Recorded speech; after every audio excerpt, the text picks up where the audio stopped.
Good evening, all. Good evening. This is Sam Wong here, Principal of Canberra Primary, and together with me we have Cheryl. Cheryl, would like to introduce herself?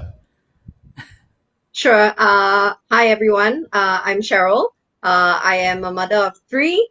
I am a content writer. I am a daughter, a wife, right? And also, I am a PSG leader at Catholic High School. Yeah. And for myself, two children, two grandchildren, and principal of thousands of students for the last 23 years. And so this evening, it is really happy to have all of you joining us, and those of you who are coming in, keep coming in, all right? And we will have an evening of sharing. Just that for the benefit of everyone, maybe I just share a little bit of basically some consistency as we are doing it. I think we should stay on the topic because there will be a lot of interest in very varied topics. And for the questions, there will be we have actually a team of people at the back try to put the questions together so that we can answer them rather comprehensively. And the views will be from the principal or the grandpa or the mother or the PSG in That's right. a PSG supporter. So I think what we want is really to respond to whatever question you have. We are not going to read off from anything. It is really from our experience. Am I right, Cheryl? I have no script at all, so my knees are shaking a little right now. Yeah. So please keep it coming. Oh, I think we have something. We have a question from Michelle. All right, and Michelle said, "How different are primary one teachers compared to preschool? They are both humans. Don't worry, not robots. Will the primary school teachers be very strict? Expect the child to be very independent. Preschool will bring them to a toilet, a lot of communication and play. I would say that will be something very common. Maybe I start sharing." My teachers, like any other teachers in any primary school, our duty of care. And the transition from preschool, kindergarten to primary one is not a simple one. I think we have to come from the perspective of the kids that need to get comfortable. Some kids are very adaptable. From day one, they can ask permission to go to washroom to do this and that. Some will just look at you and say, urgent. Some will call you by the name toilet. Look at my teacher, say toilet. Okay, but nevertheless, we understand what they need and we will get them. And what we will do is we a little different is primary one teachers may not follow the kid because there's another if follow one kid, another 29 kids that may be not been attended to. So we have regular toilet visits. Okay, it's like going to the washroom, maybe for a start half hourly or for a start of a new period, all possible. But very important, we want to teach your kid to be able to communicate, to ask for help, and to really know what to do. But there will be some blips. Okay, on the toilet, whether it is small business, big business, sometimes there are blip. Not to worry. Okay, we will make sure that there are people to help them to clean them up, and nothing to be shameful about. But we will just help them that no worries. This is common. This is not something that it is something that you feel bad about. Yeah, yeah. So Yeah, that's right. So actually, I feel that it's really important, to not have this fear that, your child is not is going to lose out because he or she is not independent, right? I think the beauty of all the principals is that they know what to expect, and the P1 teachers are actually really patient and very caring. So it's yeah. a balance between setting the kid structure as well as understanding that they're coming from a completely new environment. And Yeah. so let them learn, and just be there for them and support them.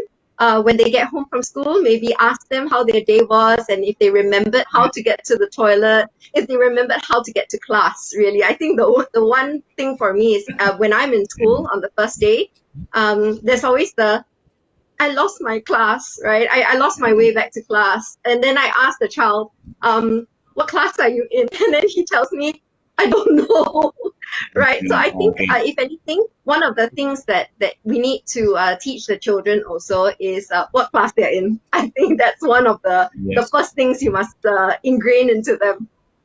Yep. That's the reason why in every school there is a card that no, we pin Oh yeah. on the shirt and to tell what class they come from, what the form teacher, and also what bus they're going to take. Some of them, right from day one, they're taking the school bus, and then which bus they're going to. They will still be getting lost in a week or two, for a week or two. No issue. That is part of the adventure. In fact, to me, is every time they get lost, we like to have them to tell us now your class, what is near your class? Can you remember any very special sites? They will tell. And this that is itself a way. So we are not going to say, how come you don't know? No, we never do that. Okay, we always teach them the Yeah. way around the school because some of them did tell me, Mr. Wong, or sometimes they call me uncle. Uncle, your school very big. Okay, so that's where the challenge is. Okay, so we have another question coming in from Siu Ying. Thank you for your question. These are some parents' concerned. Do we really to send our kids to English, Chinese, Maths enrichment class? Wow, that is getting busy. They already know more than they need. Will they need to kill? I think Sewing, you already answered your that question of yours. Oh, that is from Rachel, and then Oh wait, sorry. Sewing. Yeah, it's Rachel. There is, sorry, Rachel. Sorry, I read the last night. I didn't say. Rachel's question is: do we need to send for all the enrichment class? Okay, maybe I just get that to. And Rachel has already answered. No, if we do more, you will kill the interest. Absolutely, Rachel. I totally agree with you. Okay, I know. If the kids want to go for any enrichment, do something that is nothing to do with the school, but rather everything to do with the interest. And our kids' interest is basically if 3 minutes is quite good already. 30 minutes is extraordinary. If it is for 3 weeks, I think you must have done a good job with your kid. So I think it is enriching their learning journey, their learning life. No, I think that is important. Don't worry about the subjects. Anyway, there's no exams. No, schools have no more exams for primary one and two. And so we are only looking at what are the things they have learned and then write a description of whether they are really learning well, they're developing, or they're competent. And some of them come, I would call it over prepared for school. So we say they are exceeding. All right. So, or some schools have other terms, no, other superlative terms. So, but not to worry. The children learn at their own pace and they will pick up things. So, you want an all rounder, you have to wait because primary one starts slow. Okay, they don't come in. If they come in and they straight away is all rounder, what do you think my teachers have to do? Nothing to do already. No, I'm very sure every student coming to primary one, we have a lot of things to do. In fact, some of them we need to bring joy to them. We need to bring laughter. Some of them come to a class now, look very worried. Reason why? Because they miss their kindergarten. Because the kindergarten is very warm, very few friends, and the teacher is always there for them. But primary one, a little too many students. How many students in primary one? 30. In other words, there are 29 other kids. Most of the time, we have two teachers to help out, but sometimes there's only one teacher, so they may not get the attention. If they didn't get the attention, what do we do? Right? So please, I strongly discourage enrichment. Okay, don't let them discover the learning. Okay, there is no need there because all schools, I believe, for primary one, it is getting the child to be a discoverer, discover the learning. They may not be fantastic in everything, okay, but they will start slow. They will pick up what they like, and then they will learn from their friends too. Learning is not only from teacher, no. They learn from their friends. They learn from the environment. So that's important. Yes. Yeah. Yeah. Okay. And So I'm gonna jump in here before I let Mr. Wong, the principal, answer about grades, right? Which actually he has kind of covered already. So for me, I think it's not so much like Rachel says, if they already know more than they need. For me, it's not about a need exactly. It's more about whether your child is ready for it. So let me give a really quick example. My child is not academically strong in Chinese, in Mandarin, So unfortunately, we do have to provide some Chinese enrichment class. But I try not to push him as well because I don't think he's particularly ready for it, right? He, however, has shown an inclination towards math, and he seems to absorb learning about math so quickly and so easily, and he actually enjoys doing the worksheets, right? So in this case, it has to be a fine line between what your child likes. So it again, it boils down to passion. Some children are good at math, some are good at Chinese, some are good at basketball, right? So it's about letting the child explore, like what Mr. Wong shared, and also just supporting your child and giving them all sorts of avenues to discover their interests and their passion. And that's where primary school is great, because there are so many lessons to learn, so many PE lessons, right, and PEL lessons these days. So they actually provide a much well-rounded, holistic education in primary school. Yeah. I want to pick up a word that Cheryl just said, passion. Okay, passion is too big a word. I just want to reduce it to a simple word of an instant called fulfillment. Those of you know Chinese, manjukan. Once they feel good, they can do it. That is a good start. Okay, passion is take a longer time. So we have some questions. So I just want to finish off with what Siu Ying is asking. Actually, I've already explained. Primary one, there's no grades. They are just basically descriptors to say how the kids are learning. So not to worry, you just read and you will know that the school, the teachers write, I would say very, very precise descriptors to see how the child is learning. All right. And let's go on to a question about literacy special needs. But Ashton, yes. do you know how to read before primary one? Most kids know how to read before primary one, but define reading. Okay, some can read words, some can read a sentence, some can read a book by themselves. All right. So, what is the right level? You may ask. I think very quickly, I just want to say, when they read, if they know what they are reading and they enjoy, that's most important. Some of them they don't quite know the word, but they know the picture, what the picture represents. Very good. That's Correct. called a visual learner. Okay, so some know how it sounds like, but don't know how to read. That's also fine. So do not get so worried that they have to basically flip a book and read from front to back. Okay, so that's another question. This is one of my pet topics, Okay, Mr. Wong. yeah, I'm going to jump in, okay? yeah, So, please do. interestingly, again, it's do they need to know? I think, like Mr. Wong shared, it's really a certain level of literacy would be great for the child and great for the child's confidence. But really, it's also about the child. So, my eldest son, who is now 14, he's in Sec 2.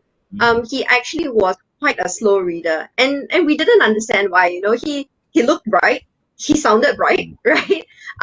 And he just didn't pick up reading until maybe 5 or 6 years old, and even then, those were the words, right?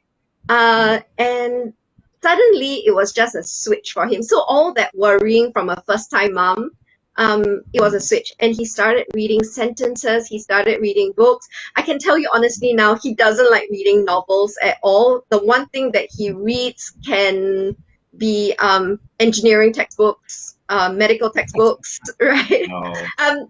If there's a story involved, like a fictional story, he's not interested. He likes facts, so like historical facts, facts about weapons, right? All that interests him. My second one really reads, he really reads a lot about Greek mythology, right? So it's about finding your child's passion, because once you can unlock that passion or unlock that fulfillment, right? When they feel fulfilled, that they've found something that they enjoy, that's when I think everything will click for them. Okay, it's easy for me to say, right? Mr. Wong will say, don't be so kanchiong, like don't panic so much, right? But I think when I was a first-time parent, I really panicked a lot. And now that my third child is going into P1 next year, I've learned to let go a little, right? So people ask me, so what are you doing to prepare your child? Well, he can read, he can use the toilet on his own, and and he will listen to the teachers. I think that's really important as well to set some sort of structure, not in terms of academics only, but to say this is what adults deal with. This is the structure of life, and let's learn, some self-control as well and some independence. Yeah, I totally agree, Cheryl. I think Lynette has a really good question. Yeah. I think Lynette question asking about dyslexic. There are, I would say, not only dyslexic, ADHD. Like my son, now is a father. He is partially blind. But at that time, we didn't know that he was partially blind. So we sent him to make spectacles after spectacles, and we blame the optician for not doing a good job. But then we found out that he has macular degeneration. Basically, it is retinal degeneration. And so I really, understand where parents of some special needs are coming from. So it is important that we understand two aspects. Maybe I quickly share. One is the child wants to learn. The shortcoming does not stop the child from learning, because there will be all these coping skills that the child will have to learn. Like for example, when my son is partially blind, his coping skill is he has a very keen listening ear. Okay, I think that's important.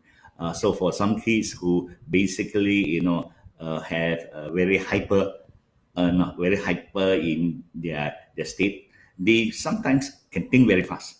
So you may have to get them certain activity to use up the extra energy. So if you look at it that they have more energy than others, will be better than they cannot settle for 3 minutes. Okay, so I think it is a matter of perspective. But in reality, there are really support that's needed. We have special needs officers, teachers who are trained. All teachers are trained, but they are not to the level of a specialist. So if really they have a high degree of need help, then there will be specialists. But otherwise, the teachers will be working very closely with your child. Okay, I think there's a question by Amelia to tell about K2,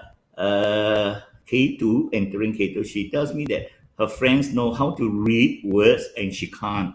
Will that affect her self-esteem? Does it affect her learning very much? That's exactly what I say. I need parents, I need you, like what Sharon said, to really listen to them. They got a lot of stories, they will tell you which friend of them can do this, which friend of them cannot do this. So sometimes we all miss the one that cannot do. We always miss the one that can do and our kid cannot do. So I think first, as parents, don't do selective listening. Can we listen to everything? Okay. So that we tell the kid that the world is made up of all kinds of people. Some things we can do better than others. Some things we learn from others. So I think then the world to the kid will be more even. No? So it is not about going there and I can't do this, I can't do that. Right? Cheryl, what about you back at home with your kid? Yeah, so I have realized, like, with my children, and they're all different children. Okay, it's like, it's the same factory but different production line, right? And I've realized that, like, I think it's character and personality. My eldest doesn't care exactly whether other people are better than him or not, right? To him, what's important is when he tries his best, he expects a certain level of recognition, if not from the school, in the form of like an award or a certificate, then at least from his parents, right? Like, hey, I tried my best, right? So give me some credit. And that's really true. I think when it comes to self-esteem, sometimes a good portion of it is the child, and another portion of it is the parent. So how you build up the child's self-esteem as well, using the right words, like, you're so clever to know this, right? But sometimes it's not about being clever. Sometimes they're just born that way and they're lucky, right? Does that mean that someone who is born with learning disabilities is disadvantaged? Not necessarily. I mean, like what Mr. Wong shared about his own son, he shines in other ways, right? Yeah. And I think that it's really important we do not neglect the negatives, right? But we do not only focus on the positives as well. So let's be balanced and let's celebrate our children for who they are. And we love them Yeah. for who they are, regardless of, you know, my son is really good at math, but is really bad in Chinese, right? So So you can I've see that accepted it. Sarah is in the journey of enlightenment. I'm enlightened. When you become grandparents, you are enlightened, so not to worry. So Harita has a question. No exams, then how to encourage? Yeah, No exams doesn't mean no learning, Harita. Madam Harita. No exams means there is not so much of basic assessment for at a certain juncture, but there will be all kinds of evaluation, and the evaluation will not be in the form of exams, in the form of participation, in the form of observation, in the form of I would say, self-observation. Sometimes, like writing, we get them to write something not only once and it's a matter of right or wrong. Sometimes we get them to do continuous writing, because I think writing is a skill whereby if you write and you have some more idea, you write some more, it becomes better. All right, so I think it is yeah, important. Just to share you one of the activity that we have in my school for the P1, P2, we do drama in class as a lesson. We call it a part of the curriculum integration. The children rewrite stories. So actually, after some time, they don't like to read all the other stories. They like to read their own stories. Okay, so when they rewrite stories, they feel great that the big bad wolf is not that bad after all. Because some of them pity the big bad wolf. Without food, poor thing, no food to eat. And then so some of them complain that the three little pigs is not smart and they better go back to school and learn some more how to survive. So you can see that kids are very good in judging others. So we create characters for them to judge. So it's very important. And their standards are very high now. I'm telling you, all dear parents, whenever I ask them, how do I know whether you have learned? Or they will give us, no, you must check us on this, on that. Or their standards are higher than my standards. Okay, so kids are really of very high standards. But what is important is, like what Cheryl said, no, they must know that they are a whole package. Some things they do well, logically. Some things they do well visually. Sometimes they listen. Like my son can't see, but he's a music teacher now, and he teach music by listening, not by visual. He don't have to basically look at the notes, no. And so some of the children who he taught music actually can't see properly even. So they listen and they're very sensitive to the note and they are pitch perfect. Okay, so you tell me whether it is good to have visual impairment. Of course, no good. But does it help to develop other senses? Yes. Okay, so I think we all as parents want to have, I would say, a complete child. Everything is balanced. But in the life of a balance, sometimes it may not be so exciting. So when something is missing, there is a room for improvement. I always believe that to improve, you need to feel challenged, and that's where you cross the line. Yep. That is a sharing yeah. from a And I grandpa. think Very enlightening. my mother will be the first person to agree that she doesn't have a complete child either. Right. Yeah. But I think, I'd like to add on. Over at Catholic High also, because, I've got three Mm, boys and that's the mm, only school I know for primary yeah. school, right? Um, Mm, not having exams actually provides us with different avenues to help the child explore their passion, help the child yes. explore their interest, and Mm, or rather their non-interest as well sometimes. And yeah. so I think Yeah. not having exams, especially in P1 and 2, is a blessing Yeah. because that's the age where it's so scary for the child. And as a first time Mm, parent, it's also very scary, right? mm, And mm, okay. So I'm going to segue. It's a very good segue into the timetable. This can also look very scary if you're a first time parent because, Harita, all of a sudden your child goes from either childcare center or a kindergarten, like maybe a 3 hour kindergarten, um, where there's playtime, there's numeracy, literacy. All of a sudden, it's bigger words like mathematics mm, or English, mm, Chinese, music. There's so many different periods, right? Can we share what a P1 timetable looks like? I'm not sure how to share it. I am Yeah, technically maybe I challenged jump in in to this help. way. Yeah. Okay. The P1, okay, are taught by a very select, a very special group of teachers.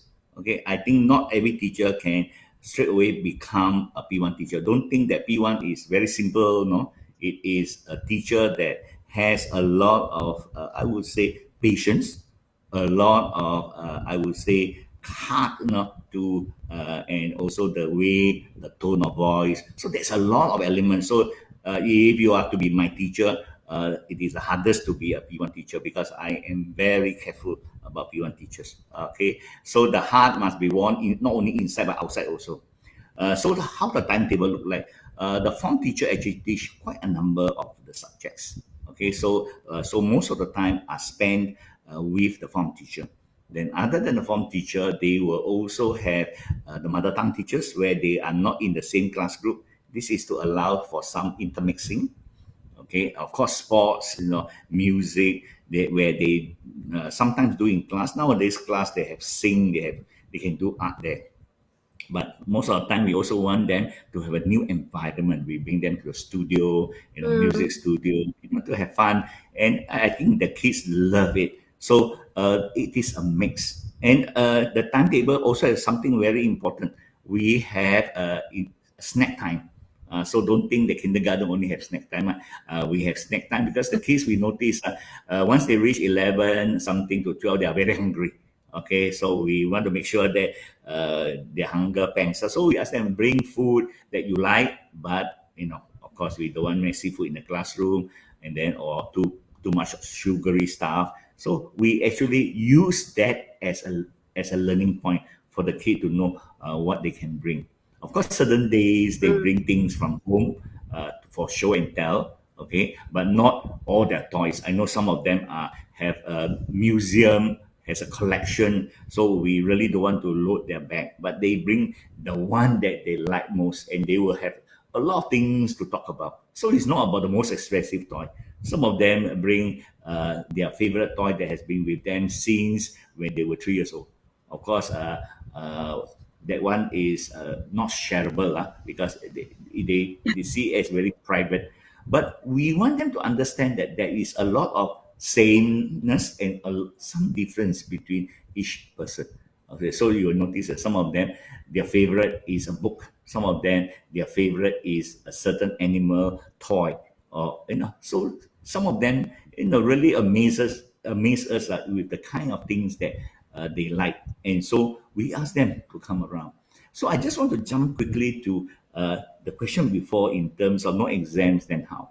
After for Canberra Primary, after Primary 2, the classes that they go to Primary 3 are not by any exams. There's no exams. So what we did is we asked the parent, we asked the child, we asked the teacher to give the inputs about what is their interest area.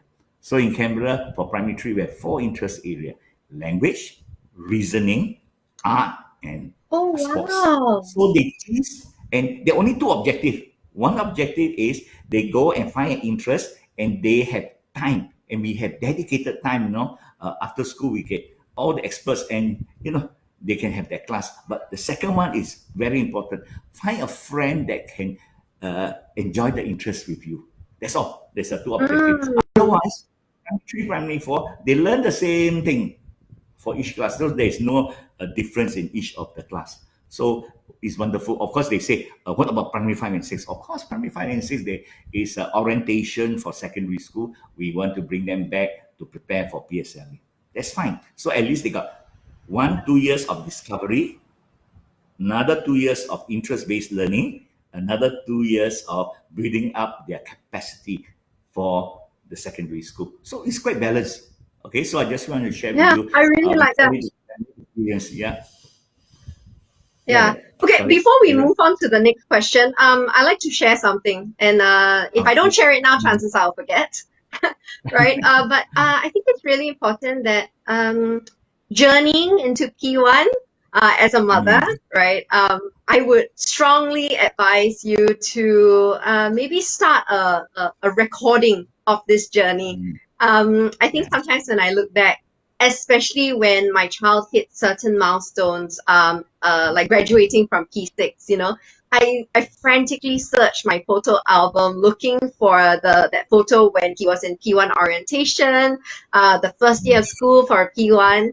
And I thought, I'm so lucky to have these, right? And I'm so lucky that I didn't lose these photos and I can put them side by side, right? And like a collage them and just smile and giggle to myself that my child has really grown up. And of course, I confess that I used to cry, lah, right? And Yeah. so my middle child is P5 now. Next year he will be P6. So I am also going to frantically look for his P1 orientation and first day of school photos to compare side by side. But once you miss that opportunity, like you don't take a photo for first day, it's very hard to get back. And so I just like to remind all of you a piece of advice from a fairly experienced mom. I know that there are so many other parents more experienced than me, but don't lose out this opportunity to document your child's journey. I think they also will enjoy seeing the photos when they grow up. But don't use too many post photo. Be natural. Yes, What they are candid doing. But photos. some parents really want to post for them. But very quickly, Cheryl, let me answer two very important questions. One Sure. parent is asking about social skills, and the other one is about bullying. All right. So Ah, I want to jump into the bullying first. So bullying we have to define because many parents thought that if my child cry means someone is bullying. Not entirely true. Bullying is about having an intent, persistently going after your child and do it again and again. So that persistence and that basically that the child going after your child, that is bullying. But for primary one, when they have a friend and suddenly the next 10 minutes, no more their friend, okay, and so they feel hurt, they say there's bullying. Or sometimes some kids, they come from a single child family, so they don't know how to play, so they're quite rough, yes, so they push away. Or they see something they like from your son and daughter, they just take as though it's theirs because they don't understand the values behind it, so it may be seen as, correct. so that is as bullying. So we need to actually teach exactly social skills, and social skills take time. And I share with you, not only take time in school, I need parents like yourself. Please, when you are at home, talk it through with your child. That at home, you're the only one, you can have this, you can have that. But in school, when there's somebody's, if you need to borrow, you must ask. And after borrowing, you must return. And you must remember to say thank you. Okay. So these are things that in year one, primary one, many kids take quite a fair bit of effort to learn about that, especially those who are the first kid in school or only kid at home. So I think that is. But in terms of bullying, schools are very serious about not having that. Okay, so we are serious Yes, and we are watchful. But it doesn't mean that it will not happen in primary one. Okay, because some of the kids maybe they have not gone into the rationalize that value. So we will have to. We have counselors, we have teacher counselors. We will talk to the kid. It will take time, and I as a principal, as a teacher, I will really appreciate parents at home help us to basically do that valuing together. Yeah, yeah. yeah. So And also I yeah. think they tend to learn in school from others. Mm, Even if you are a single child or mm, someone who has been lucky, right? And mm, has never actually been denied anything. They will go mm, to school and they will learn what it's like because there will be a wide spectrum of kids, right? There will be those who want what they want now, right? And then there'll be those who will just give in because they don't know how to react to this situation. And there will also be some kids who will very kindly share the right way that they believe how to react. So I think it's yes. important for this social skills. Let them learn, Mm, let them adapt, but always be there to support them. yeah. I totally agree. But there's one other aspect. Celine has a question. Madam Celine has a question about academic skills, social skills.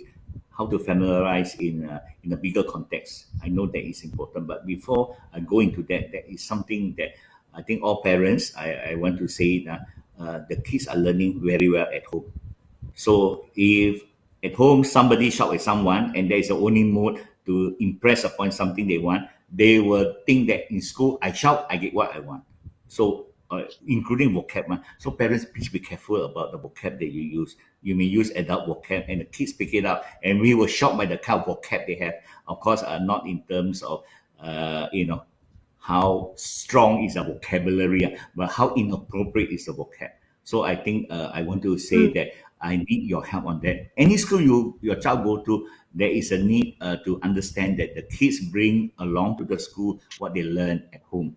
So I call it charity starts at home, which means that academic skills. So if at home there is an elder brother or sister that spend sit time, sitting down and really reading, you'll notice that younger brother will learn the same thing. Sit down and Yes, if the younger exactly. brother is playing games all the time and need mommy to shout, and then they will sit down for 5 minutes and then start running around. They will think that that is the norm, is the mommy that is not normal. Okay, so they will have a problem Yeah. with that. So I think also be fair. Okay, because if you all the time go after them and go after their private time, then they will feel that they have been deprived. So these social skills, home, school balance must be there. And so even academic, okay, in terms of patience of learning. For example, mathematics. You notice that some kids are really very persistent in getting the answer. Some kids give up easily. Why? Reason is because they have a reference point, whether it's a parent, if you see that the father or the mother is, very, very persistent in doing something nicely. Wow, then they will, like for your mommy cook one dish, not so nice, but next week cook again, until it's very nice for me. So learning point. I learned from mommy that if you want to do something properly, you have to try again and again. So I think that's important. Oh, I think the next question is my favorite topic: food and nutrition. Oh, Okay, okay, how you do handle it primary then, Mr. Wong. how do primary school kids handle with allergies, dairy? So that's important. So all school, primary school kids coming in, if your kid has any allergy, has any medical condition, please tell us. Okay, in school we cannot basically give prescription. If there is a prescription, it has to be given either the child, which if it's primary one is too young, we will actually have someone from the family to come to actually do the prescription if the child has a medical condition. For dairy, you tell us, we will make sure that the kid don't go and take the dairy stuff. That's non-dairy stuff. And of course, it goes into whether it's good to have home cooked food. Of course, home cooked food is the best, but all parents morning to get them to school is already a very big challenge. What about preparing food? So if you can create Japanese quality bento set in the morning, I salute you. But the thing is, not many parents can do that. I'm very sure. So the school also have meals that we try to have a balanced meal. Of course, the kids will need to know how to choose the things that they can eat, how much the amount, okay? Because the pocket money, okay, is it $2, 250? Food price has gone up. But if they spend those money on sweet drinks, which school has very much reduced sweet drinks, they also very much basically have reduced snack. Actually, school not as exciting now. Like my time, anything also can get. Now schools are quite restrictive, quite controlled for the betterment of the students' nutrition. But I think it is important that coming to school, eat canteen food is important because they learn how to eat, how to choose food, Oh, and yes, that is the start for them when they go to hawker center to choose the best food. Yeah, Cheryl I have something to share, please. you took the words right out of my mouth. So actually, going to the canteen is part of developing social skills in school, I feel. Queuing up for food. So not just going to the canteen and then eating like home prepared food, right? but actually the action of queuing up for food in the canteen is also part of developing social skills, right? So, better option, I think better is relative, lah, right? What would your child like? Or maybe you can even strike a balance, between maybe on some days you prepare home packed food, and then on some days, especially when the canteen style operator uh, has that dish that your son likes or your child likes. Sorry, I'm so used to being in a boys' school, right? Everything to me is your son, uh, and really just let them enjoy, let them discover. And if they come back and they say, oh, I bought like noodles, but I didn't like it. Maybe it was too spicy or too salty. Let it go. I mean, we as adults also have our preferences, right? And I think the key note is to listen to them, to what they say that they like and they don't like, and then just say, okay, then don't buy that next time, or maybe you can try again another day, right? Yep. So yeah, I think to me, it's not so much a better option for P1 children. It's what is a better option for your own child, right? So Yeah. maybe also have a talk with your child. This is probably one of the questions that will come up. Like, do you want mommy or daddy to pack food for you, or do you want to go to the canteen to buy? And I usually ask my kids this like 1 or 2 days in advance. Yeah. Yeah. So I want to thank Madam Nisa and Eva for the question. But I just want to point out, to continue that, for my school, some parents are on the day where they have afternoon CCA or some classes or some, I would call interest-based class, the parents will prepare food. So they let them eat the recess time. They eat the canteen food, but for lunch, they may eat something different. It's not that it's better, but it's different because kids, if they eat the same Yeah, food, they may not eat. So we don't want them to go hungry. So there's another question coming yeah. in for Bertram. What are the key differences between single gender and co-ed school? How do I know if my child is suitable? Cheryl, you answer the single gender first. Okay, wait. Actually, I'm well equipped by now to answer both because my Oh, yeah. eldest son is in FST, which is a co-ed Oh, school. okay. That's good. Yeah, so yeah, I think Mm. I can tell you honestly, and I came from a single gender school as well. The children in single gender schools tend to be more open. They tend to be more free in expressing themselves Mm. because everyone's same gender as me, right?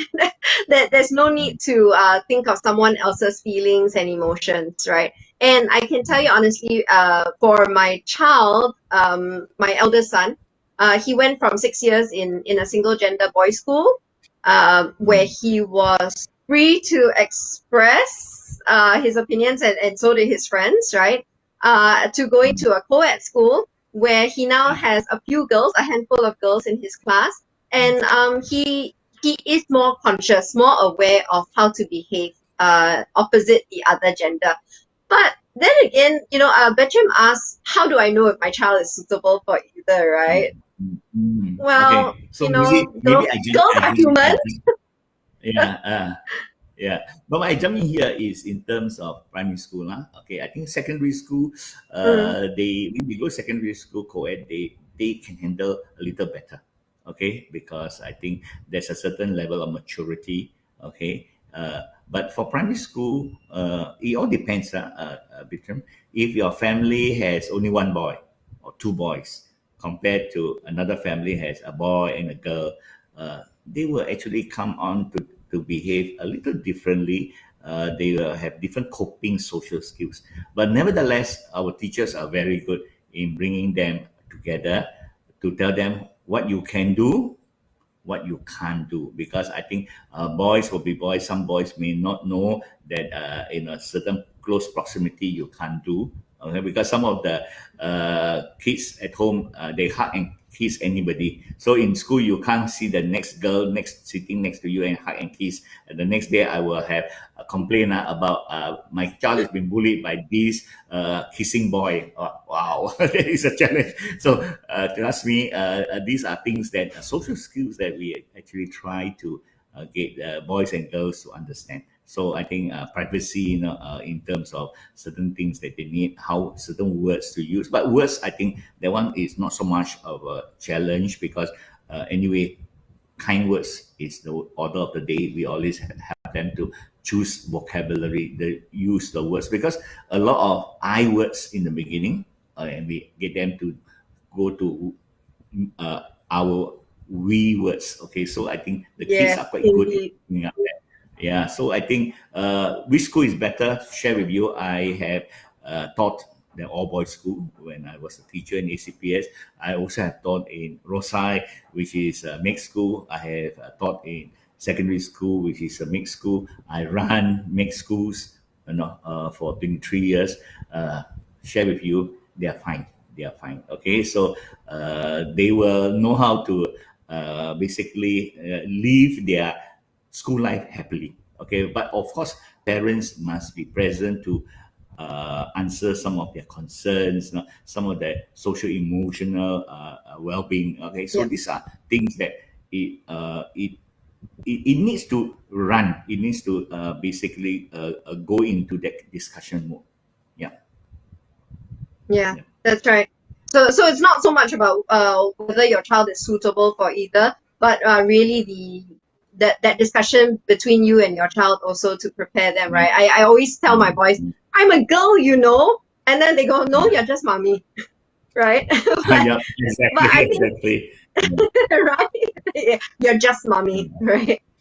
But I okay, remember. maybe Yeah, yeah, carry on, Sherry. yeah, and Mr. Wong is a man, right? So we're all human. Yeah. Okay, Yeah, I maybe remember. quite a Yeah, few yeah, parents yeah, are yeah. asking whether Yeah. there is a buddy system, right? Maybe Mr. Wong, you would like to share. I think you really have Yeah. a better To share viewpoint. with you, all the primary schools that I run all have buddy system, and our buddy system is used as a way for the community, especially the student leaders. So we have primary three, primary four students taking care of the primary one and two. All right, or sometimes even primary five kids. So we have different age group because we want to also make observations how a primary four student take care of a primary one kid and how different it is with a primary three. They're all very different, man.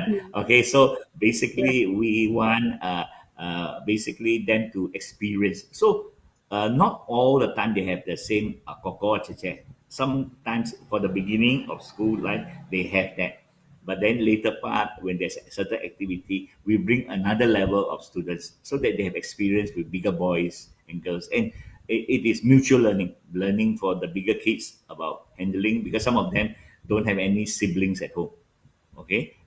On the other hand, some of the kids don't have koko at home, don't have chicha at home. So they will basically have a chance to know that having a big brother, big sister is great. Okay. And so Mm. they are quite good. In the later years, whenever they have some decisions, they will go and look for this friend Yeah. for mentorship. They're quite good. Okay. They will look for it. And of course, through CCA, which is not primary one, of course, we also have kids to basically coach each other through different age group. So I think teaching is one thing, but student having a buddy mentor, wonderful. And for example, Yeah. Oh yes. the Yes, Mr. yeah, Wong. Can I share the example that I had the shared buddy one. previously with I think you you? have an example of that buddy. Yeah. Okay, carry on. Yeah, so the okay, I didn't trademark this, right? It came from our P1 level hit in Catholic High. So a shout out to Yang Lao Shi who who said this during the P1 orientation. When it comes to a teacher telling your son what to do, let me give you an example. The teacher will say, you go for recess, you go queue up, quickly eat your food, quickly use the toilet, quickly go back to class and wait for your next lesson, right? So that's teacher to student. Your child's P4 or P3 buddy will probably tell your child, hey, you quickly go and eat, then you can quickly play, have more time to play, right? And then when you hear the first recess bell, which is like 5 minutes time, in the last 5 minutes, then you quickly run to the toilet, use the toilet, and then you go back to class. As long as you're there before the bell rings, you are safe.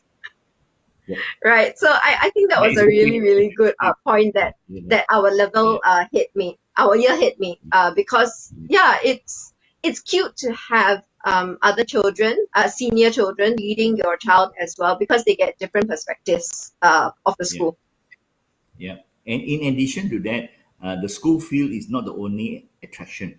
That is very attractive, but a lot of schools have a recess program, and that is very Yeah. attractive. You know, they have like a resident artist to teach them to caricature, teach them to do something fun. And so it is a very short activity. It may be a 5-10 minute activity, and the kids love it. Okay, but of course there's a Yeah. long queue. So their advice from the Coco is very important. Go and quickly eat, go and queue, get the fun, and then last minute go to the washroom. Definitely. That's a good one. Oh, this favorite question comes out already called homework. Okay, thank you. Dear parents, how do I help my child get Mm. used to homework? Is there something new to them? They don't have homework in preschool. Primary one, primary two, highly unlikely also have got no homework. Okay, but I would say that sometimes it is not about homework. It's about getting them to do a bit of, I would say, reflection about what they have learned. Because you see, in class, Mm. it is a very action-based operation. Teacher say this, you do this. But sometimes we want them to combine the action learning into some kind of a longer kind of operation. Like for example, they learn certain words, but at home we want them to think about when words come together, what does it mean? Can you combine words together? So parents, I want to, before you ask me, I answer this question. Don't ask for spelling lists. Those are yesteryears for spelling lists. Today, spelling list is not the order of the day. What's the point of knowing how to spell when you don't know the meaning of the word? I prefer to know the meaning of the word, use it elegantly, and though if when you need to write a note for my parent, write a letter, then you must know how to spell. Then it's purposeful. Because I feel that when you learn spelling for just getting 10 upon 10, what's the purpose of learning spelling? Okay, no purpose. But if you want to write a thank you note to a friend and you need to use that big word, then you must know the spelling. Otherwise, that word may not come out and you may have to draw the word out, for example. Because some kids, when they can't spell, what do? They draw. They draw a picture representing the word. So that is also by itself not a bad means of communication. But of course, we want them to know, be purposeful in what they are learning. So homework is a very, I would say, misunderstood kind of activity. Okay, so it is not about piling homework. Okay, it's about basically providing the space to investigate, for example. We want them to go home, make a list of what are the certain items of vegetables you mommy has in the fridge. So that is homework. But of Mm. course, the kids have forgotten about that until the next morning need to go out the house. Then, mommy, I need to know all the vegetables. Can you open the fridge? And mommy said, stop that. Go to school. You'll be late for school. Then you have a problem. Okay, so to me, that is actually not the homework problem. That is a time management problem. Sometimes certain things, Mm. actions are small actions, but if the kid don't have time management, then it is a challenge. And one little tip, I use this little tip for lower primary, upper primary, secondary. Always remember the kids, if there's some task, they always like to do the easy task, the task that they like first. And the task they don't like, they cannot do it. They will have forgotten until the deadline. So we must always teach them this practice. Take out the most challenging task. Let's go for it. That is the spirit. And then after that, then go for the easy task and you can just wrap it up. Okay, there's some more Yeah. questions about emotion. Oh, Okay, now last this. few questions, in fact. Yeah. Last few questions. But these are important. Maybe I want Cheryl to help about when your kid come home crying, for example. Okay, I'm very sure there are moments. What do you do, Cheryl? Well, besides crying myself.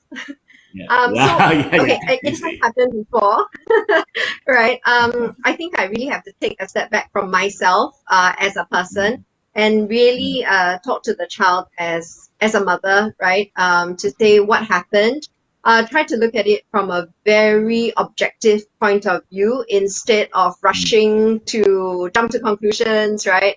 And saying, oh, you were wrong, or the other party was wrong, or oh, how come you didn't do your homework? What's wrong with you? I'd like to share a little bit more about that later because I think homework to me is not actually about homework, but just a part of routine. So like Benjamin's question later, I think is very appropriate for Mr. Wong and myself to share about routines, right? I think, again, the bottom line is listen to your child. Your child has so much to share, right? Mr. Wong and I were talking about how my time or last time when I went to school, unfortunately, like dinosaurs, they are quite extinct, right? When your child goes to school now, it's quite a different environment. And okay, here's a PSG advertisement, right? For you to have a better idea of what goes on in your child's life, I think one of the best ways, besides talking to your child and listening to your child, is to join the PSG. Join some activities if you are able to, whether it is weekend activities or whether it's actually just joining the parents chat group. Because the parents chat group is also where fellow parents, senior and PSG Exco will help to share their experiences. So, when it comes to dealing with an upset child, it's really just listening to them for me and trying to figure out what happened. And then, of course, trying to calm the child down before you yourself get worked up. Yeah, totally agree. I would really like to jump into routines, Mr. Wong, because I think that's a huge part of getting your child ready for P1. Sure. Yeah. Yeah. So, maybe Mr. Wong, do you have any advice to share about routines? Routines. Okay, I share with you the routine. In Canberra, we have a very difficult routine. In the school, for 11 years, we have been using one-to-one learning using an iPad. So the kids, on top of packing their bags, they have to pack their iPad. iPad doesn't work by itself. It needs power.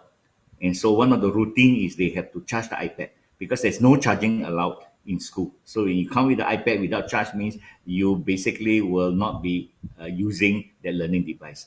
Exactly. It is about packing the bag. Of course, high tech must charge the iPad. It's the same thing. Okay, all of us fathers who are listening in, when you go to the army, when you got recall for your recalls, you have to pack your bag. You cannot go there without. So, oops, my wife didn't pack it in. We can't what. So I think all of us have to pack our bags almost every day for work, for other purpose. So it is something that our kids will learn from us in terms of we have to prepare for what we are doing. So I think it is a good family routine. For example, before sleeping, where's the uniform, where the shoes, the socks. So these are great routine. Okay, so my last tip to share with you, okay, your kids' life and yours are rolled into one. Live their life positively with yours. Okay, so that's for me, and maybe Cheryl, last words in terms, because I think our time is almost out. Thank you very much, but I still want to gather the last thoughts from Cheryl, which is been wonderful. Yeah, sure. Yeah, okay. I think one key tip for me is really to listen to each other. Similar to Mr. Wong, your lives are really like one. And it's important to know what to expect from your child, just like it's important for your child to know what you are expecting from them, right? And so communication is key, right? And well, actually, so are routines. Routines are also key. So I think it's also important. Sit down with your child, even though he's only 6 years old.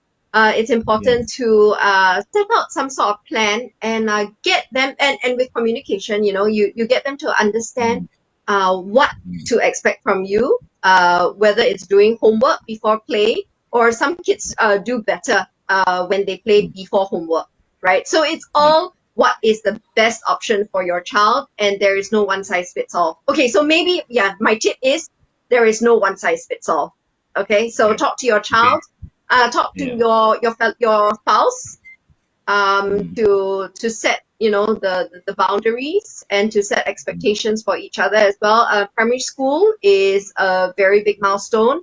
I really wish you all the best. It's Yes. going to be a fun time, really. And Yeah. if necessary, the school leaders are there, the PSG is there, the teachers are all there for you to reach out to and to provide any support that you need. Yeah. I think that's all for tonight, but I still want to say love your kid for what they are. That's all. Okay? They come in all forms, they come in all emotions, they come in all needs. Love them. That is yours, and you are the only one that can shower them with love beyond anybody else. School is just another extension. So I want to thank all parents. You all have been wonderful, bringing the whole, our discussion to be alive. And I also want to thank Cheryl for being such candid with me, and I am so glad that at my age I still have tips that is usable. Okay, Oh, definitely. drawing a lot of memories of myself as a teacher, of course now as a principal. So thank you very much and good night, everyone. But remember, this evening's sharing is only one of the many resources that you can have.